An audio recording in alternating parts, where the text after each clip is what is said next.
Arévalo, soy de TIC, estoy en el cuatrimestre segundo cuatrimestre, y esta es de la clase de sistemas operativos.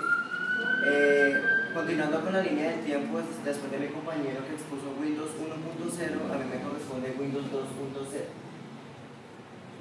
2.0. Bueno, Windows 2.0 fue creado el 27 de mayo de 1988. Fue la segunda versión de Windows que sacó al mercado. Es considerada una de las los mejores software, sistemas operativos que ha existido en el mercado. Este ya tenía, pues, como pueden ver en la gráfica, ya tenía una interfaz gráfica de 16 bits, tenía un poco más de colores que Windows 1.0, podía sobreponer las ventanas una sobre la otra, lo que no podía hacer Windows 1.0, y pues tenía algunas herramientas que ya venían integradas en el sistema. Los requisitos del hardware son muy básicos, igual que MS-DOS y Windows 1.0.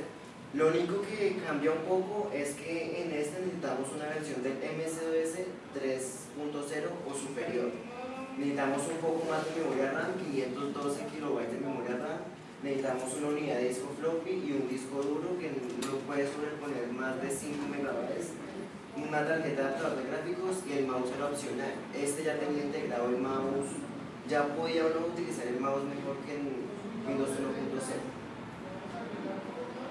El proceso de instalación, como lo hemos podido ver en MS-DOS, es solo con comandos. Acá no existía la posibilidad de siguiente, acepto, siguiente. No, acá era solo con comandos, formateando el disco, iniciando desde cero el computador.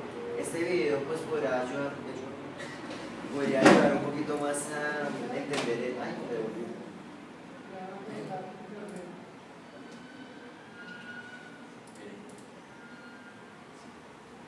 entender un poco más cómo era el proceso de instalación.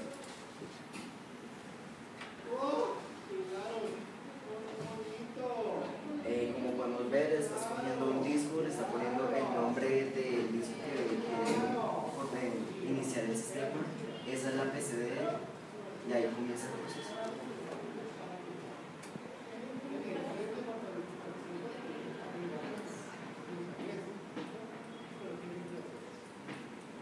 Ahí está escogiendo el driver más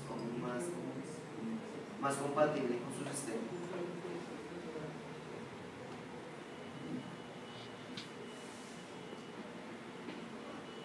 Y listo, ahí queda instalado Windows 2.0. El sistema de archivos es el sistema que hemos podido ver, se denomina FAT o FAT12. En algunos sitios lo conocen como FAT12, en otros FAT, pero relativamente es lo mismo. Es un sistema de archivos muy básico y pues muy básico, demasiado. Las aplicaciones traen las mismas aplicaciones que trae Windows 1.0, calculadora, calendario, clipboard, que es el portapapeles, un reloj analógico, control, panel de control. MS-DOS es la aplicación, como una aplicación extra al MS-DOS original. Notepad, Paint es muy básico, ni siquiera traía colores, o sea, solamente se podían hacer líneas y borrarlas. Y Reversi, que es un juego parecido como un solo. El almacenamiento de datos se hacía mediante discos floppy de 5 1/4 pulgadas o 3.5 pulgadas. Este de 3.5 fue el que más utilizó, porque después de unos años se dieron de cuenta que estos discos se les podía aumentar la capacidad utilizando sus dos caras. Entonces en estos discos es donde estaban instalados el sistema operativo para poder correr el sistema. En acceso y seguridad no aplica. Ellos sí habían conexiones a internet, podían haber virus, pero a ellos no les interesaba mucho eso porque no les prestaban atención.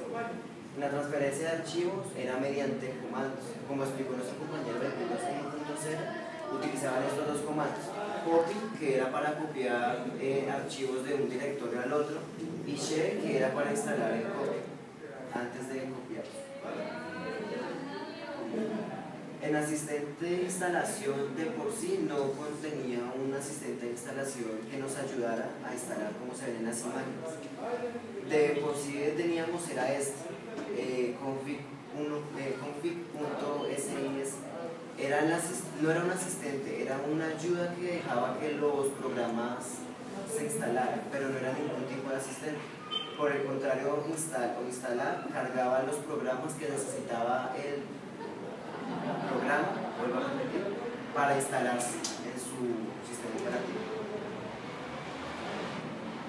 El administrador de discos, como hemos podido ver anteriormente, se hace mediante este comando que controla los discos por vol, que no se cansa de ver, que es para saber qué volumen tiene, backup y FDIs, que es como nuestro compañero vio, para crear particiones en el disco. Bueno, para optimizar el funcionamiento no es tanto un programa, sino recursos que nos da Windows 1.0 para poder nosotros hacer que el sistema avance un poco más rápido. Se puede hacer mediante el comando RC, que es para borrar los archivos que a nosotros no nos pueden servir, no nos sirven de nada, y format, que es, como ya sabemos, para formatear el sistema y dejarlo como de fábrica. Los controladores también es mediante comandos, key para mirar el teclado, los comandos del teclado, y graphic tab, que es para cargar los drivers del monitor.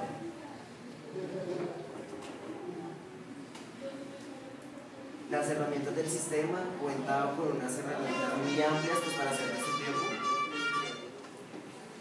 Unas herramientas muy útiles, Edit, que es para editar los textos de nuestro sistema. Bueno, como ya les había dicho, Control, que abre el panel de control, Debug. Este Debug era muy interesante, solamente lo podían utilizar personas que sí supieran utilizarlo. O sea, me explico. Si usted era una persona que tiene en su casa su sistema y sabe algunos códigos, pero se le da por averiguar qué es debug, podía dañar su computador, porque debug era uno de los comandos más fuertes que servía para eliminar todo. No podía hacer, o sea, si usted no sabía manejar debug, mejor ni lo intente, por decirlo así.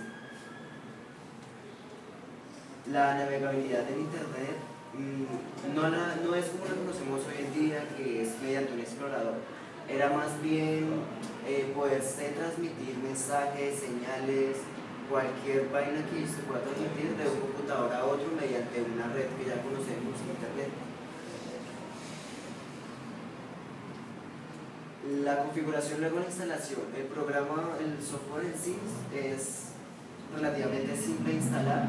Lo único que hay que hacer después de la instalación es configurar el lugar en donde estamos, el país en donde nos encontramos, aunque no tenía muchas opciones, la fecha y el tiempo, la hora en la que lo queremos programar. El impacto en los usuarios, como lo hemos podido ver, fue muy malo.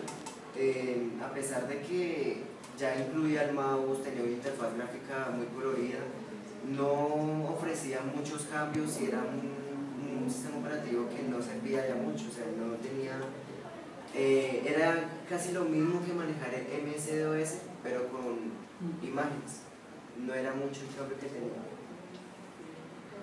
Y los comentarios personales, mi consideración personal, a pesar de que fue muy dura la búsqueda de información sobre este software, me interesó mucho, aprendí mucho sobre los comandos, sobre cómo se instalaba el software mediante el MS-DOS, o sea, es muy interesante conocer, pero a la hora del funcionamiento no sería recomendable, o sea, es muy obsoleto, ni siquiera para su época que era tan básico, era muy obsoleto para su época. Y en si les interesa, pues acá está el link, donde tengo no es un ISO, es un VHD, es más simple, no hay que instalarlo, él se instala automáticamente. Solamente es instalar la máquina virtual, montar el VHD y arranca. Y ya, acá.